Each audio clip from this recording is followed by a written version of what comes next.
Jó, capítulo 4, verso 3, 4 e 5. Diz assim: os amigos de Jó falando para Jó: eis que tens ensinado a muitos e tens fortalecido mãos fracas. As tuas palavras têm sustentado aos que tropeçavam, e os joelhos vacilantes tens fortificado.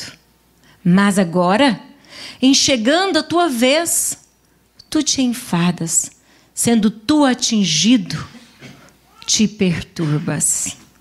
A minha tradução bíblica é um pouquinho mais atualizada, é a Almeida Revista, mas um pouco mais atualizada, diz assim: veja bem, você ensinou a muitos e fortaleceu as mãos cansadas. Suas palavras sustentaram os que tropeçavam, e você fortaleceu os joelhos vacilantes. Mas agora, quando chega a sua vez, você perde a paciência. Ao ser atingido, você fica apavorado. E hoje eu quero falar um pouquinho sobre o desânimo. Quero falar um pouquinho sobre o desencorajamento. Quem nunca se sentiu desanimado em algum momento da sua história?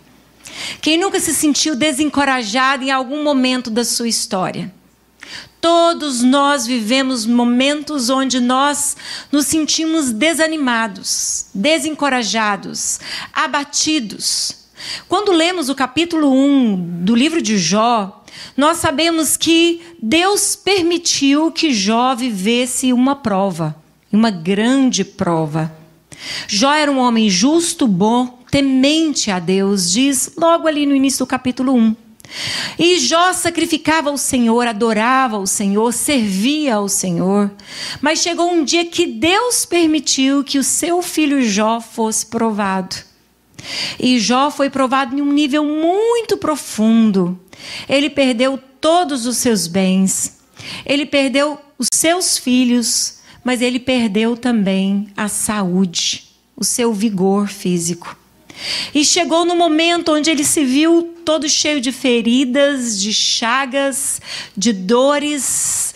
Ele estava lastimando as suas dores, ele estava de fato sofrendo muito diante de um cenário que ele não tinha compreensão, a dimensão do que Deus estava fazendo. E Jó agora está passando por um vale escuro, por um momento escuro, por um momento difícil. Mas quando você lê o capítulo 1, você consegue ver que Jó foi um homem que andou em justiça. Jó foi um homem que andou com Deus. Jó foi um homem íntegro, diz a própria palavra de Deus. Então eu quero dizer para você essa noite que todo mundo pode passar pelo dia mau. Todo mundo pode passar por dias escuros, dias difíceis, dias de prova, ou aquele que é íntegro, aquele que anda na presença de Deus em fidelidade, mas aquele que também não anda em fidelidade. Todos nós passamos por aflições. Mas o interessante é que quando nós olhamos aqui para a história de Jó, nós vemos os próprios amigos dizendo: Jó, você encorajou muitos. Você ensinou muitos, você fortaleceu as mãos de muitos, as suas palavras sustentaram muitos, aqueles que iam tropeçar, você os fortaleceu. Jó, você já ajudou tanta gente, você já fez por tanta gente, era isso que os amigos diziam nesse exato momento. E como amigos, eles estavam próximos de Jó e estavam sentindo o grito da dor de Jó, do desespero de Jó. E aí os amigos dizem isso: e agora chega a sua vez, o seu momento de passar a prova. E a gente percebe que você perde a paciência ao ser atingido, você fica apavorado. E é verdade que Jó sentiu na pele a dor da provação. Ele viveu um desafio que é um dos livros que mais nos ensina como superar as provas. Eu acredito que acima de Jó só Jesus, né? Mas Jó é um exemplo de alguém que andou na presença de Deus em meio ao vale da sombra da morte. Jó viveu dias maus. E eu quero dizer algo para você que eu achei interessante nesse texto, é que Esse homem viveu, sim, muito tempo fortalecendo pessoas, muito tempo ajudando pessoas, levantando os joelhos trôpegos, ajudando os abatidos, mas chegou o dia dele. Chegou um momento que ele também se sentiu desencorajado. Chegou um momento onde ele também se sentiu abatido, porque ele é gente, porque ele é ser humano. E o interessante que nós observamos na história de Jó é que mesmo você tendo sido tão útil, mesmo você tendo abençoado tantos, chega o dia onde você passa por luta e parece que tudo aquilo que você viveu e pôde encorajar tantos, nesse momento parece que não é o suficiente para você conseguir superar aquela luta, aquela angústia que você está vivendo. Os amigos viram isso em Jó. Se você nunca leu o livro de Jó, eu quero te encorajar a ler. No capítulo 19, Jó fala que ele foi abandonado por todos. Até a sua esposa dizia que o hálito dele era insuportável e dizia para ele: abandona o seu Deus e morre. Jó sofreu, Jó questionou Deus. Jó desabafou diante de Deus, mas no capítulo 42, começa o capítulo ele dizendo: eu falei coisas demais, coisas que eu nem entendia a dimensão delas. E Jó fala para Deus: eu me arrependo, eu me humilho no pó e na cinza. E Jó termina a sua história tendo dupla honra. Jó termina a sua história deixando um registro de que Deus nunca se esquece dos seus filhos. Mas ele passou pelo dia escuro, ele passou pelo dia mau, ele passou por esse momento difícil. Isso acontece com qualquer pessoa, como eu disse para você. Todo mundo passa por dias maus, a não ser que você não esteja no planeta Terra. Todos nós passamos por momentos de dificuldade, de luta. E o próprio Jesus nos diz em João, capítulo 16, verso 33, Jesus diz assim: essas coisas vos tenho dito, para que tenhais paz em mim. No mundo passais por aflições, mas tende o que, gente? Bom ânimo. Eu venci o mundo. O próprio Jesus disse para nós, para a igreja: vocês vão passar por dias difíceis, vocês vão passar por dias de aflições, vão passar por dias maus, vocês também serão provados. É necessário entender que os nossos sentimentos, às vezes, eles vão andar meio que em montanha-russa. É muito bom comunicar alegria, falar do dia de vitória, das conquistas, não é verdade? Mas no dia das más notícias, nos dias onde nós vemos que parece que Deus não correspondeu com a nossa expectativa, esses dias são tão difíceis para nós, são tão difíceis. Jesus estava dizendo: vocês vão passar por aflições, mas eu digo a vocês, tende bom ânimo. Tem de bom ânimo, eu venci o mundo. Sabe, queridos, quando nós olhamos para a palavra de Deus, nós vemos Jó vivendo esse momento difícil, esse conflito muito grande. Vemos Jesus falando que nós vamos passar por aflições, por dias difíceis. A minha tradução diz assim: falei essas coisas para que em mim vocês tenham paz. No mundo vocês vão passar por aflições, mas tenham coragem. O mesmo que bom ânimo, eu venci o mundo. Jó, nós vemos lá no versículo 5, que os seus amigos dizem isso para ele: mas agora, quando chega a sua vez, você perde a paciência, ao ser atingido, você fica apavorado. E isso é real, porque Jó é ser humano como eu e você. E sabe o que eu acho lindo? Que na Bíblia nós vemos que Deus não esconde isso dos seus filhos. Ele deixou escrito, registrado na palavra de Deus as fraquezas dos seus filhos, para que nós pudéssemos aprender vendo a história, lendo a história desses filhos de Deus. O próprio Jesus, antes da crucificação, ele diz: eu estou angustiado. Jesus sentiu angústia. Jesus pediu para que os discípulos orassem com ele, vigiassem com ele. Jesus ficou sozinho ali orando, e quando ele volta, ele vê os seus discípulos dormindo, e Jesus chacoalha ali seus discípulos e fala: vocês não puderam nem por um momento orar comigo no momento da minha angústia, da minha dor, no momento do meu desafio. Sabe, a Bíblia é muito clara em mostrar que nós somos seres humanos. E às vezes nós queremos colocar uma capa de religiosidade e mostrar uma vida de aparência para as pessoas como se nós não tivéssemos dias maus. Eu quero dizer a você que isso é impossível. Nós seremos surpreendidos com más notícias. Nós vamos viver dias difíceis. Nós não podemos ignorar que é bíblico. Nós não podemos ignorar as profecias da palavra do Senhor.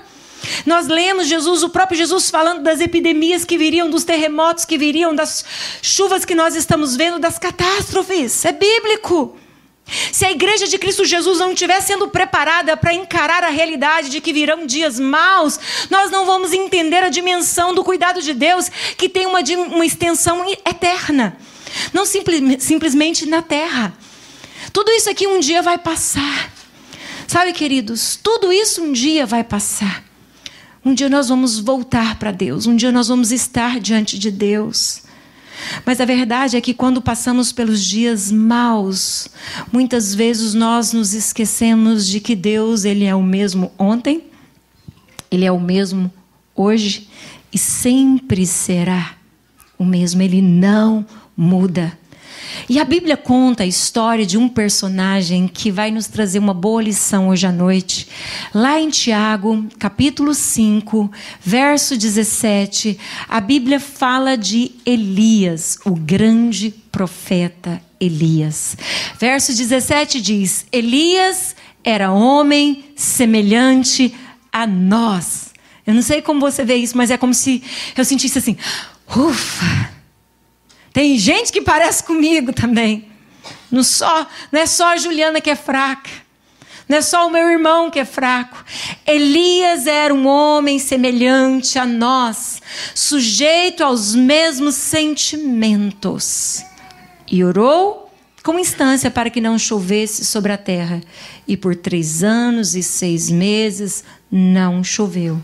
A Bíblia diz que ele orou para que chovesse e assim choveu. Mas o interessante desse texto é o Senhor permitindo que a igreja pudesse entender que o profeta Elias, um homem extremamente usado por Deus, que viveu dias de glória, era um homem semelhante a nós, sujeito aos mesmos sentimentos que eu e você temos. Todos nós temos altos e baixos. Todos nós precisamos aprender a lidar com os nossos sentimentos, com as nossas emoções. Eu quero dizer algo para você hoje à noite. Uma atitude incorreta diante do desencorajamento pode pôr a perder o seu destino, a sua história. Uma atitude correta diante de algo que te desencorajou pode também alinhar o seu destino para viver tudo aquilo que Deus tem reservado para você. Se você olhar para a história de Israel, você vai ver que quando Israel era desencorajado diante dos novos desafios, Israel murmurava, questionava, desistia das promessas de Deus, brigava com os seus líderes. E o que aconteceu com Israel?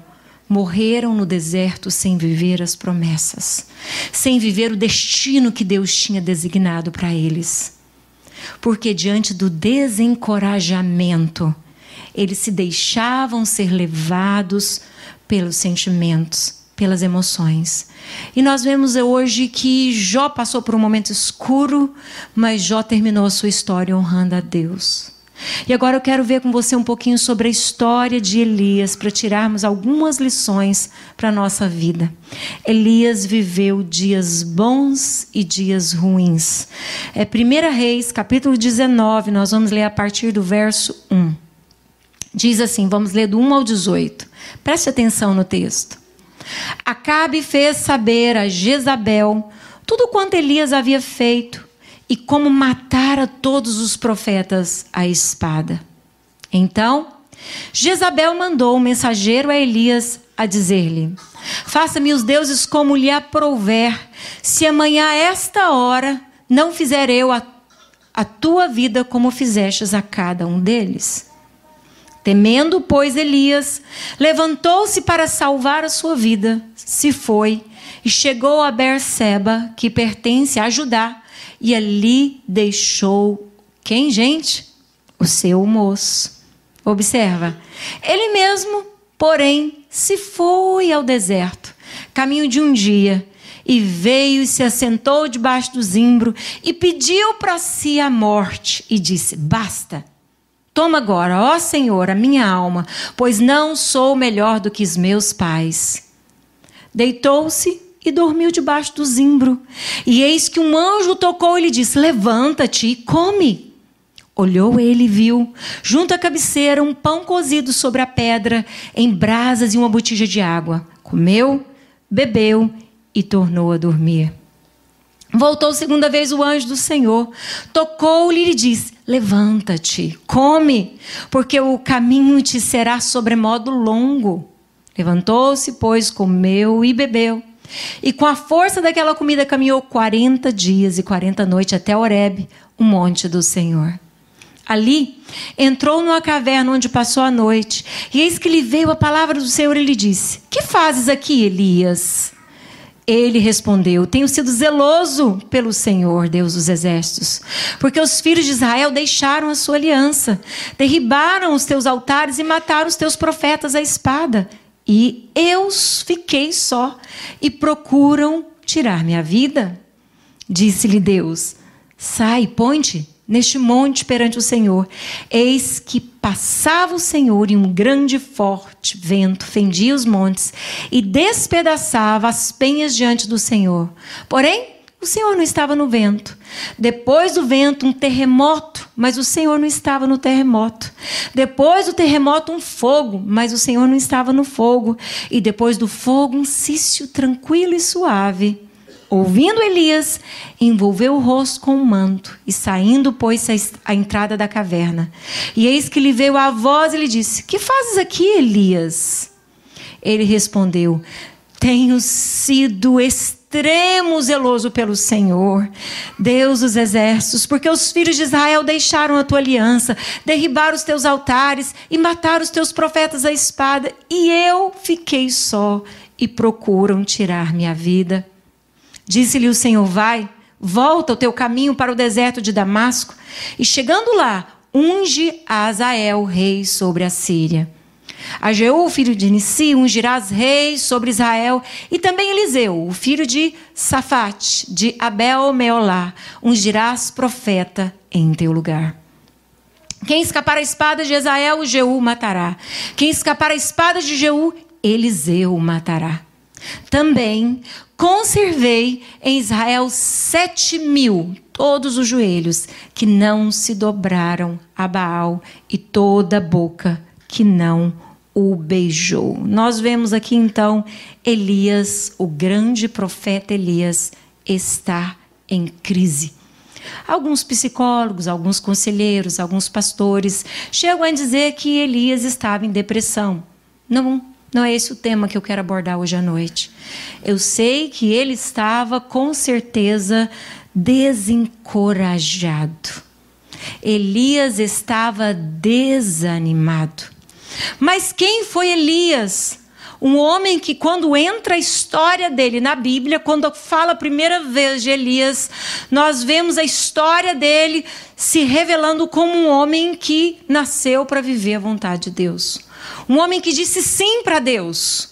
Um homem que falou: eis-me aqui, Deus, eu vou fazer o que o Senhor quer que eu faça. E Elias andou com Deus. Elias foi fiel a Deus. Elias confrontou o rei.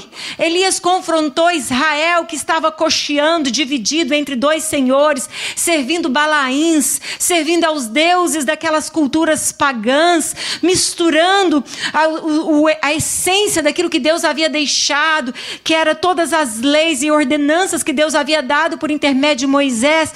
Estavam deixando de viver os princípios estabelecidos por Deus, estavam se misturando com outros deuses, com outros povos. Israel estava dividido. completamente dividido. Deus levanta Elias. Deus usa Elias de uma forma sobrenatural. Elias chama o povo, conclama todos os anciões, adultos, casais, todo Israel para vir diante do monte, para que eles pudessem decidir a qual Deus servir. E Elias permite que os profetas de Baal façam ali um altar de sacrifício e dá aos profetas de Baal a liberdade de chamar fogo do céu. E se o Deus deles derramasse fogo do céu que consumisse o holocausto, então Israel serviria o Deus dos Balaíns, dos profetas de Baal. E Elias chama a atenção de Israel também e prepara ali um altar e dizendo: se Deus corresponder comigo derramando fogo do céu e esse holocausto for consumido pelo fogo do céu, vocês então estarão diante do único e verdadeiro Deus. Então Elias lança esse desafio, os profetas de Baal vão, Israel todo assiste aquilo. E os profetas de Baal clamam para que o Deus deles pudesse vir com fogo do céu. E os profetas de Baal começam a cortar o seu próprio corpo, tentando chamar a atenção do Deus deles, para que viesse com fogo e consumisse o holocausto, para que o povo pudesse crer que aquele era o único Deus. Mas a verdade é que o Deus deles não faz nada. O Deus deles não aparece. E aí, depois do tempo determinado, Elias chama a atenção de todo Israel. Elias manda então cavar uma vala grande, derramar muita água em volta daquele altar ali. E depois de ter muita água, aquele altar está todo encharcado de água. Elias chama a presença de Deus e Elias fala: Senhor, para que todo Israel saiba que tu és Deus, então vem com teu fogo do céu e consome o holocausto. E sabe o que aconteceu, igreja? Deus veio com fogo do céu. E o fogo do céu veio de tal forma que tudo queimou, secou, a água desapareceu. O povo ficou maravilhado, dizendo: só o Senhor é Deus. E os profetas de Baal então morrem. Esse é o cenário que Elias está vivendo. Elias viveu o apogeu, um momento muito alto no seu ministério. Todo Israel olhou para Elias.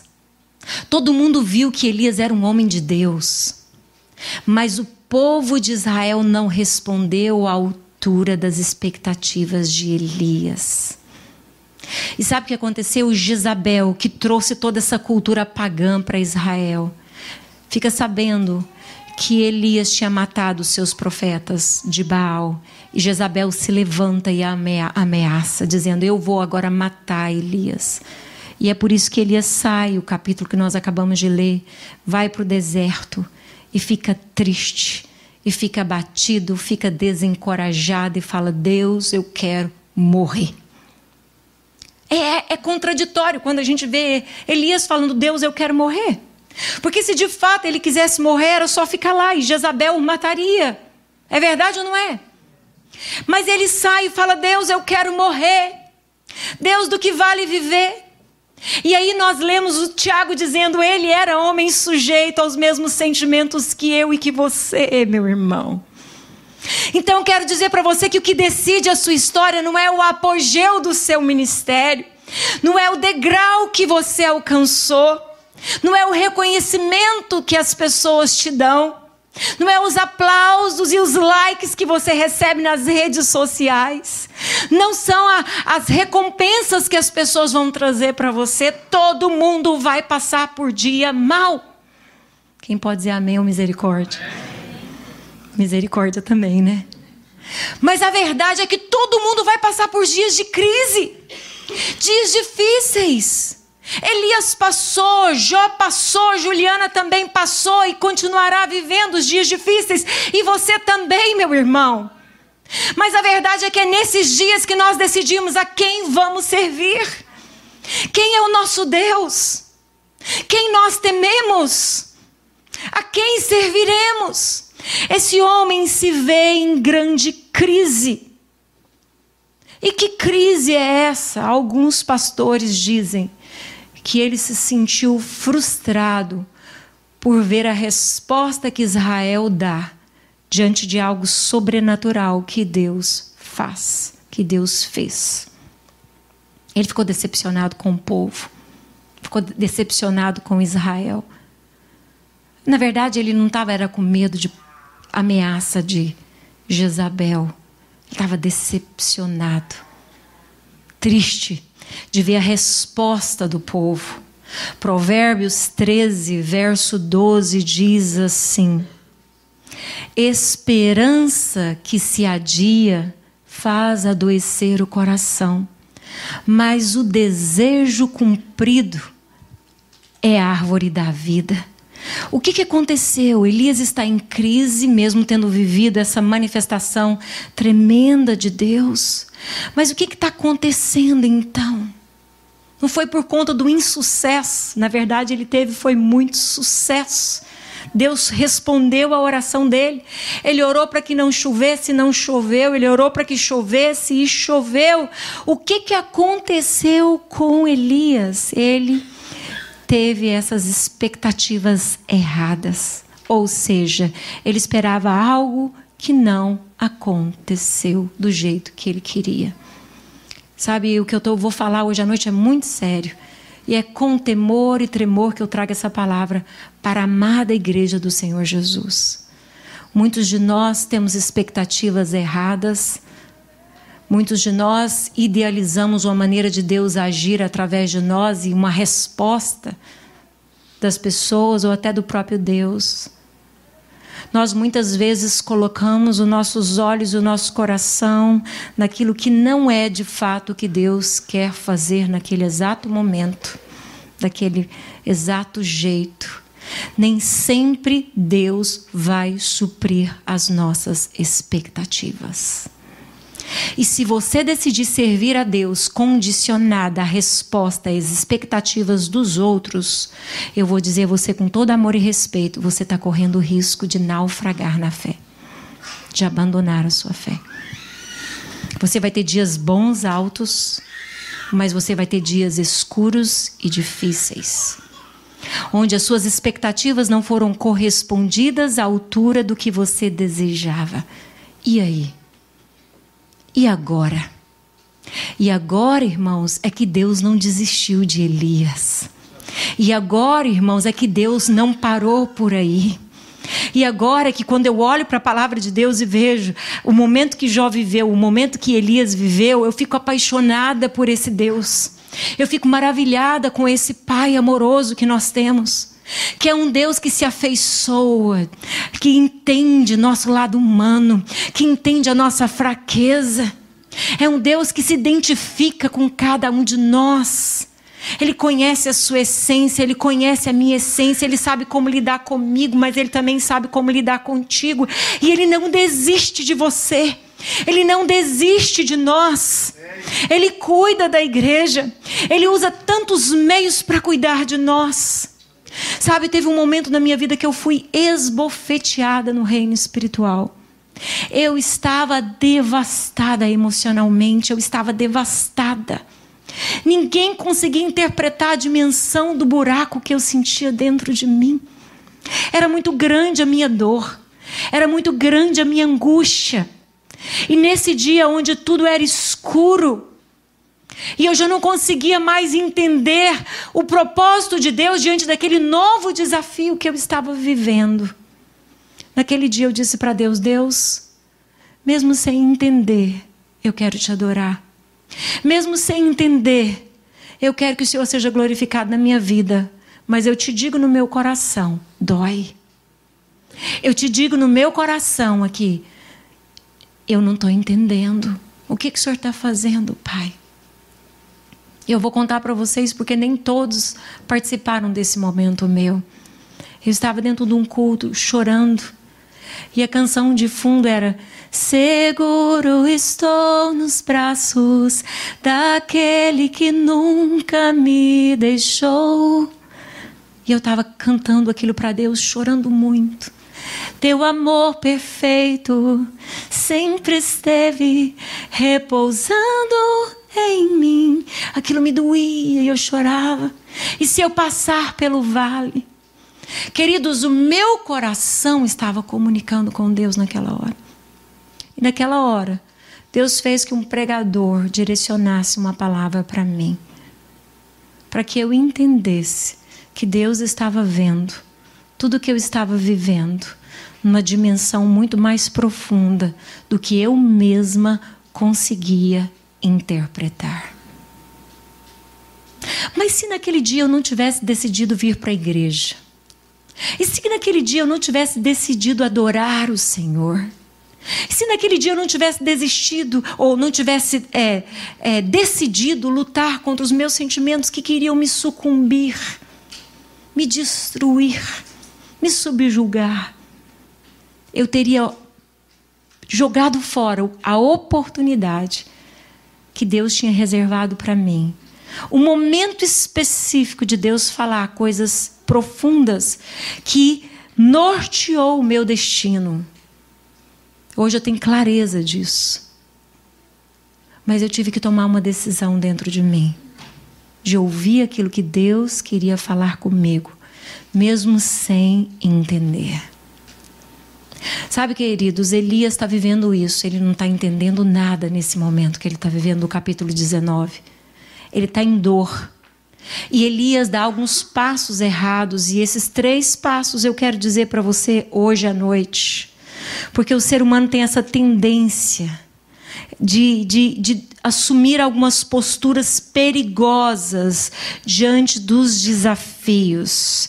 Então há coisas que fazem parte das promessas de Deus para nós, mas há coisas que nós colocamos expectativas e na verdade não fazem parte daquilo que Deus havia reservado para nós. Então o ser humano tem essa tendência de não se contentar com aquilo que Deus está fazendo na vida dele e do jeito que Deus quer fazer na vida dele. O ser humano tem essa tendência. É só você ler a Bíblia assim, sistematicamente, observar os profetas, observar a reação dos filhos de Deus, você vai perceber ali o diálogo de Asaf com Deus. Estava triste porque alguns ficavam ricos e ele não. E estava questionando Deus. Salmo 73, se eu não me engano. Tantos outros. Nós temos essa tendência, precisamos ver quais são as nossas expectativas, porque muitas vezes as nossas frustrações é porque não estamos colocando as nossas expectativas no que Deus tem para realizar em nós, e sim no que nós queremos que Deus realize através de nós. Isso é um perigo. Isso é um perigo.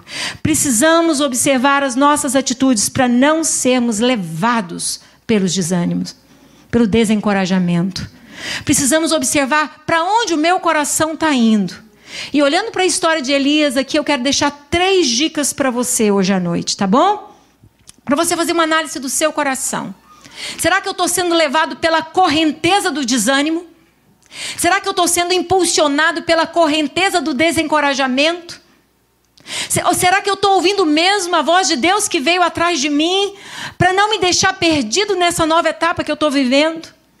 Observe a atitude de Elias, capítulo 19, verso 3. Quero mostrar para vocês 3 sinais de alguém que está sendo levado pela correnteza do desânimo, do desencorajamento. Verso 3.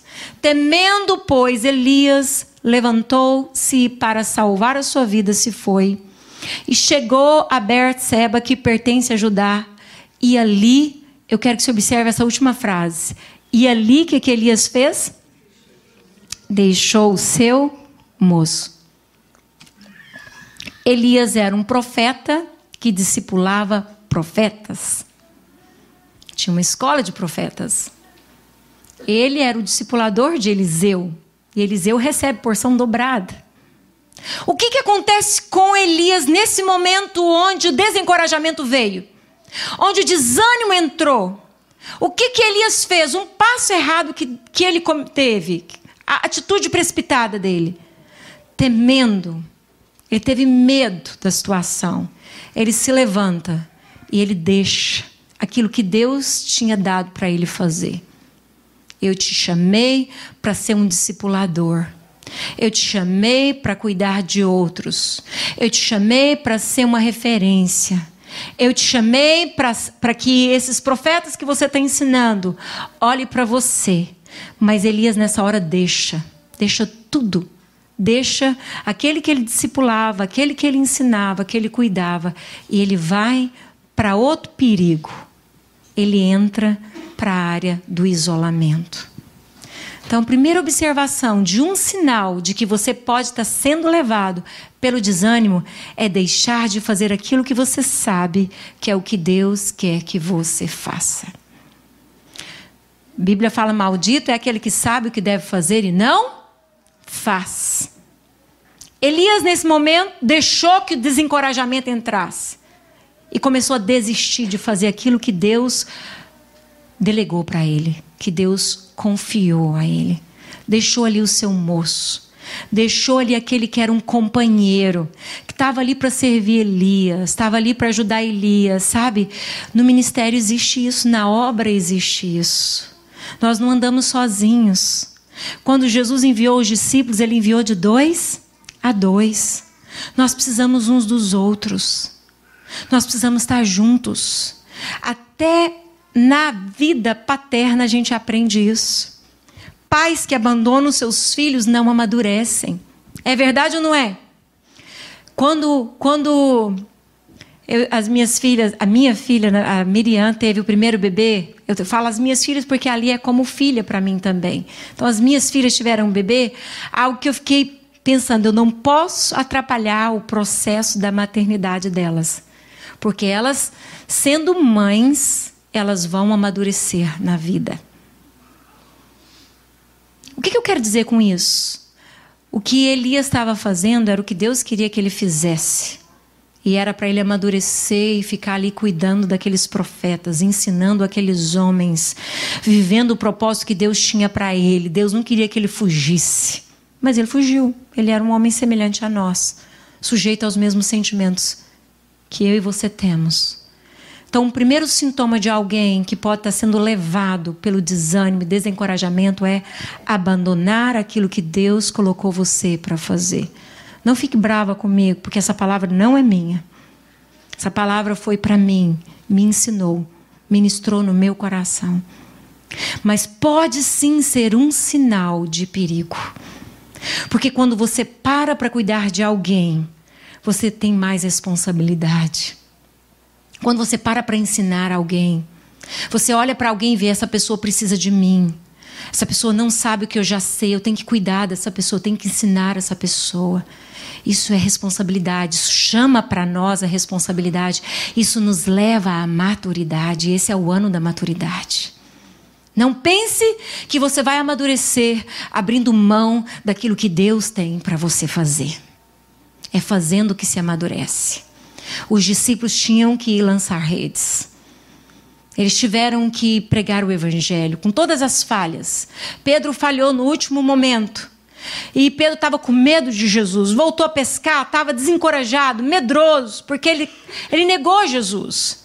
Jesus vai até Pedro, conversa com Pedro, mas Jesus fala: volta, apacenta o meu rebanho. Moral da história: você só vai se realizar naquilo que Deus tem para você fazer. Cuidado, porque nós vivemos num país de primeiro mundo, onde muitos de nós corremos grande risco. Eu vivi muitos anos o cristianismo no Brasil e agora tem 17 anos que eu vivo aqui.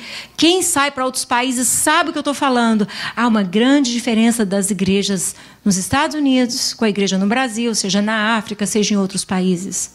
Por quê? Porque há sim uma influência do contexto daquela nação sobre a igreja. E a igreja tem que saber lidar com isso, para não perder a sua essência, para ser luz no meio das trevas. Elias tinha que ser luz e não esconder a sua luz. Elias tinha que fazer a diferença. É tanto que Deus vai falar com ele. Deus chama ele para uma conversa. Deus chama ele para um bate-papo. Deus deixa ele desabafar. Mas eu não vejo nesse texto em nenhum momento Deus fazendo um cafuné no Elias, dizendo: meu filho, você foi tão bonzinho, você fez tudo que eu te pedi, você foi tão ousado, você chamou o fogo do céu, viu o que eu fiz? Desceu o fogo do céu. Não! Eu vejo Deus dando uma bronca em Elias.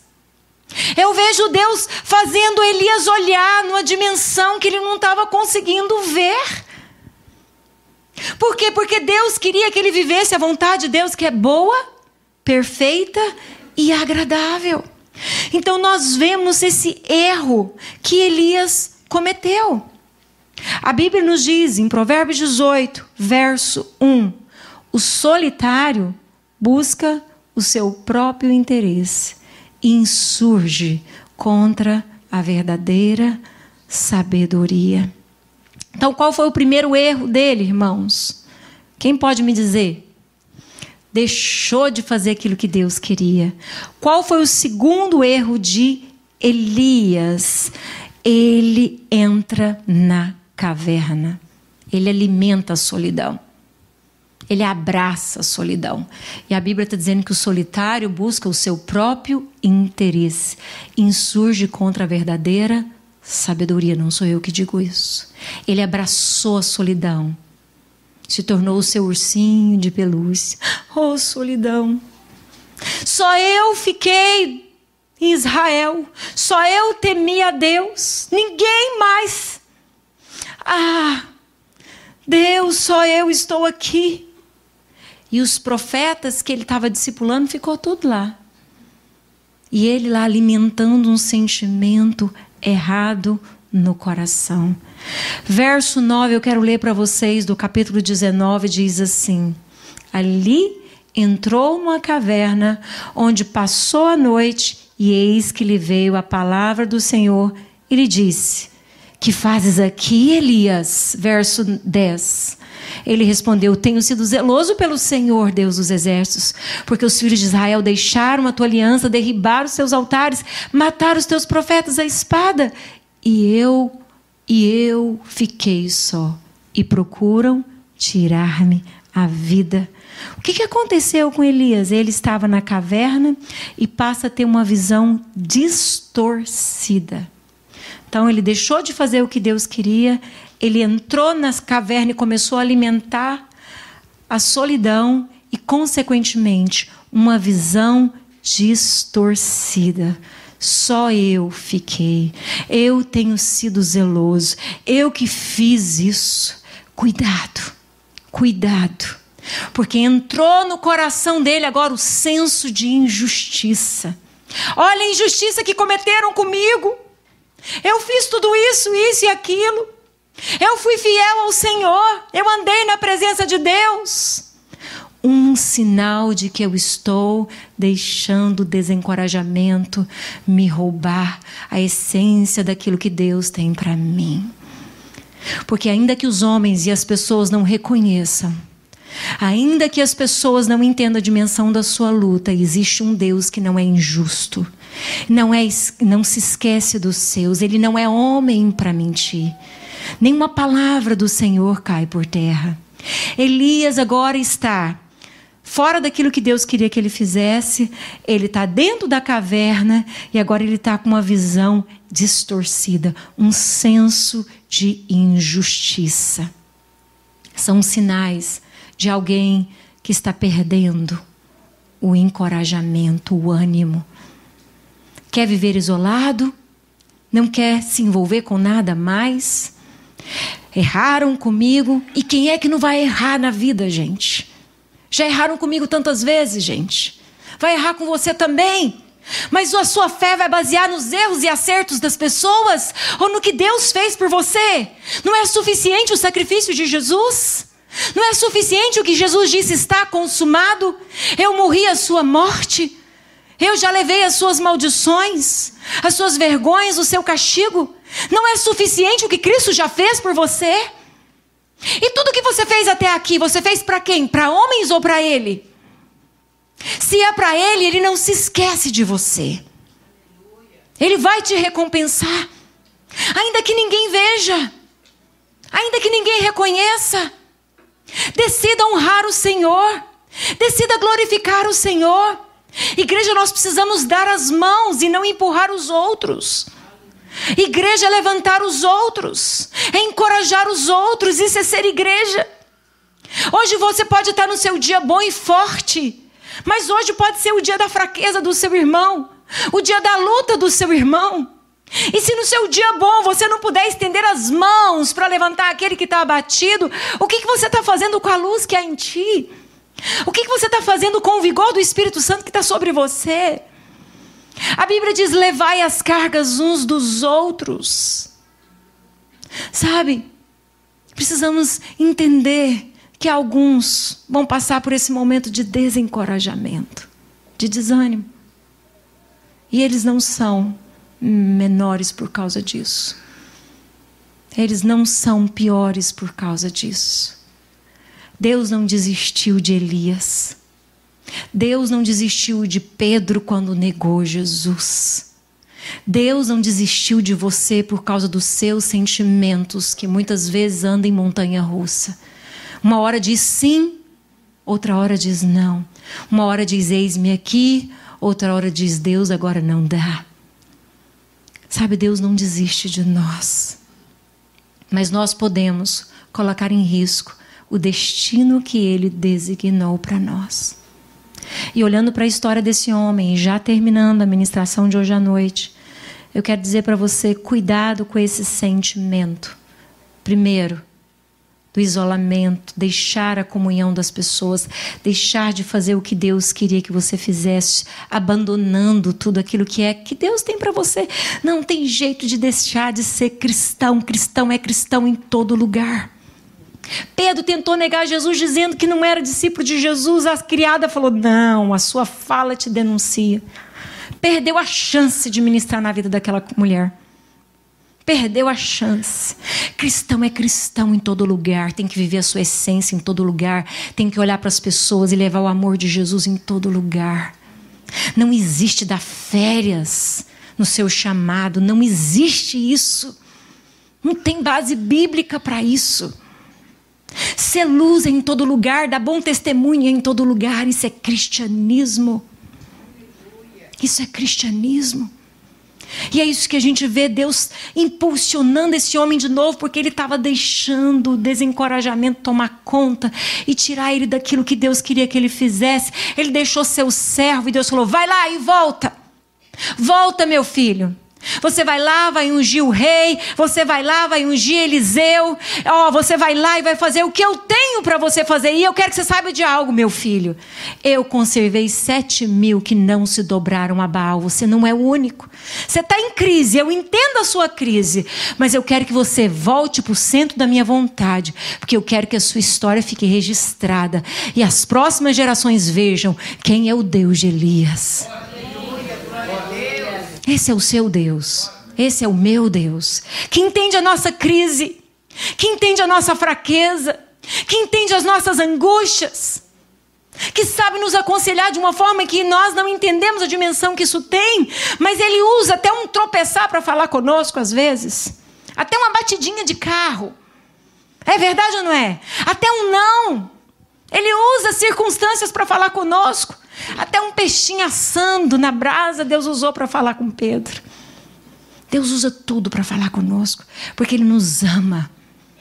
Ele está preocupado conosco. Ele quer nos conduzir ao centro da sua vontade, porque ela é boa, ela é perfeita e ela é agradável. Sabe, Deus vem corrigindo Elias. E para a gente terminar hoje, eu quero dizer para vocês como nós devemos lidar com aquilo que Deus fala conosco. Como lidar com aquilo que Deus fala conosco? Para que isso determine o nosso destino. Eu quero viver aquilo que Deus designou para mim. Eu sei que vai ter dias maus na minha história que eu preciso de você me ajudar. Amém, irmãos? Mas eu sei que você também vai ter dias maus que você precisa de mim. Nós precisamos uns dos outros. Mas a única coisa que eu não quero perder é aquilo que Deus marcou, separou para eu viver aqui na terra. Um dia eu quero deixar registrado. Juliana não jaz aqui, como a gente vê lá.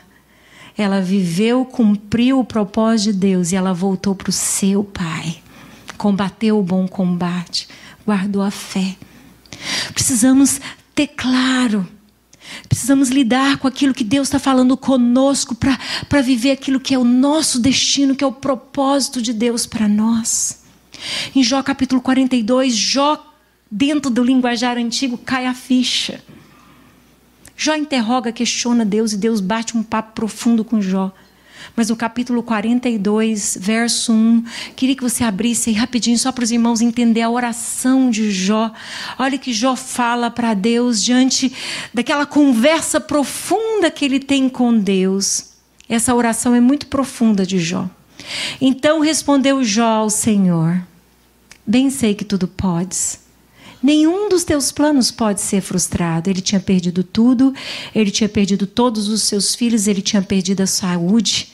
E ele diz isso: bem sei que tudo podes e nenhum dos teus planos pode ser frustrado. Quem é aquele, como dissestes, que sem conhecimento encobre o conselho?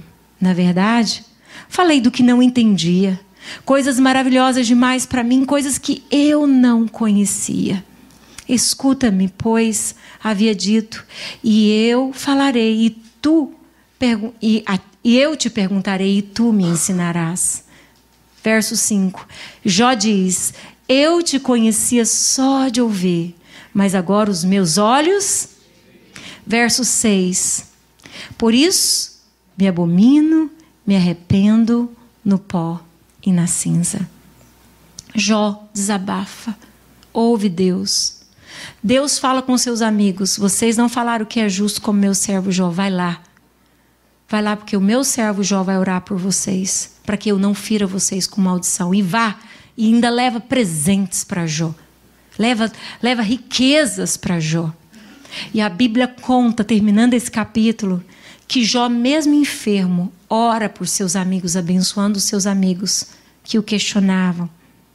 E quando Jó faz isso, Deus muda a sorte de Jó. E Jó passa a possuir o dobro de tudo quanto ele possuía antes. Seja na saúde, seja nas riquezas. E a Bíblia diz que não houve filhas tão lindas como as filhas de Jó. Minhas filhas são lindas, mas a Bíblia diz que a de Jó era mais. Os seus também devem ser lindos, mas a Bíblia diz que o de Jó era mais.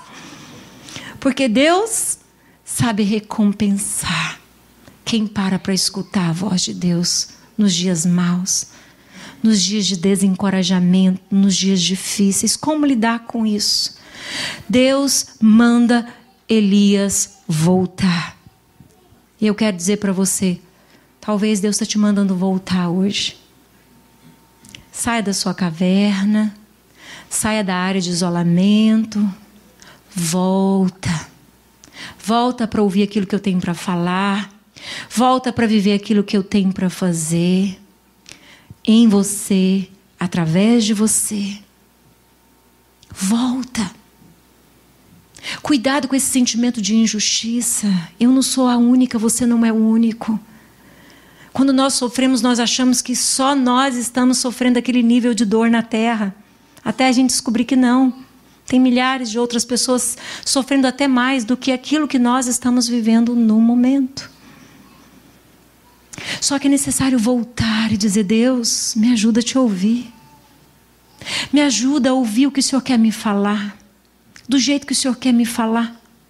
Obedeça aquilo que Deus está falando para você. Seja fiel em responder a Deus, porque isso é fé. E a Bíblia diz que nós devemos andar por fé. Bem-aventurado aqueles que não veem e creem. O justo viverá pela fé. Precisamos responder a Deus, voltar à vontade de Deus, voltar àquilo que Deus tem designado para nós. Não tem como ficar feliz no isolamento. Mas tem como no isolamento eu ficar egoísta. No isolamento eu ficar com sentimento de injustiça. No isolamento eu ficar autocrítico, critico a mim mesmo e critico a todos. Saia do isolamento. Saia. Ouça, converse, abra o coração. Tiago fala que é no abrir do coração que há cura. Perdão só Deus que dá, mas tem algumas coisas no nosso coração que nos machucam e nós precisamos abrir o coração. Precisamos deixar Deus falar conosco, usar pessoas para falar conosco. Quais são as suas reações quando Deus te manda voltar? Elias teve que voltar. Elias teve que ungir Eliseu. e cumprir com o propósito que Deus tinha para a vida dele. Qual é a sua reação quando Deus diz para você: volta? Volta a fazer aquilo que eu quero que você faça. Volta a orar, você não está orando mais. Volta a adorar, você não está adorando mais. Volta a buscar a minha presença, colocar os versículos e decorá-los e profetizar eles sobre a sua vida, sobre a sua família. Volta. O que você faz quando Deus fala contigo? Volta. Qual é a sua reação diante de Deus? Porque Deus espera a nossa reação. Deus espera a nossa resposta. Porque as suas reações irão revelar mais de você e do estado do seu coração do que você possa imaginar. Presta atenção nessa frase que eu acabei de ler. As suas reações vão revelar mais do seu coração e de você, e do estado que você está por dentro, do que você possa imaginar. O próprio Jesus aprendeu a obediência diante do sofrimento. Diz Hebreus, capítulo 5, verso 7 e verso 8. Ele, Jesus, nos dias da sua carne, tendo oferecido com forte clamor e lágrimas, orações e súplicas a quem o podia livrar da morte, e tendo sido ouvido por causa da sua piedade, embora sendo filho, aprendeu a obediência pelas coisas que sofreu. Verso 9, olha o que diz: e tendo sido aperfeiçoado, tornou-se o autor da salvação eterna para todos os que lhe obedecem. O próprio Jesus sofreu. Ele aprendeu a ser fiel a Deus em meio ao sofrimento. Ele diz: Deus, se possível, passa de mim esse cálice. Mas ele também disse a Deus que não seja como eu quero, e sim como tu queres. Deus tem um processo para o seu crescimento, para o seu amadurecimento espiritual. Deixe Jesus te encorajar hoje. Deixe Jesus te levantar hoje. Eu não estou vivendo o seu processo, eu não estou vivendo o seu desafio, mas eu sei que você tem desafios. E eu quero dizer para você que o amor de Deus por você é mais alto do que você possa imaginar, é mais profundo do que você possa imaginar, é mais largo do que você possa imaginar. Ele te ama, ele se identifica com você, mas ele espera uma resposta de fé sua. Não relute diante daquilo que Deus quer que você passe para amadurecer, para crescer, para viver aquilo que Deus tem para você. Jesus disse em Mateus 11, verso 28 e verso 30, ele diz: vinde a mim, todos os que estáis cansados e sobrecarregados, e eu vos... E ele diz: tomai sobre vós o meu jugo e aprendei de mim, porque eu sou manso e humilde de coração. Vamos ler o final juntos? E achareis descanso para a vossa alma. É isso que Jesus tem para ti. É isso que Jesus tem para nós. Mas ele está dizendo: tomai sobre vós o meu jugo. Aprendei de mim. Eu sou manso. Eu sou humilde de coração. Eu quero ensinar vocês. E eu posso dizer a você que em cada nova prova que nós vivemos, Deus quer nos dar novas lições. Quer nos levar ao amadurecimento, ao crescimento. Ninguém gosta dos dias difíceis. Mas esses dias difíceis podem se tornar o ponto mais importante da sua história, para que você revele às pessoas o quanto Deus é poderoso. O quanto Deus é real na sua vida. O quanto Ele te ama. Deus não desiste de nós. Amém? Vamos nos colocar de pé nesse momento?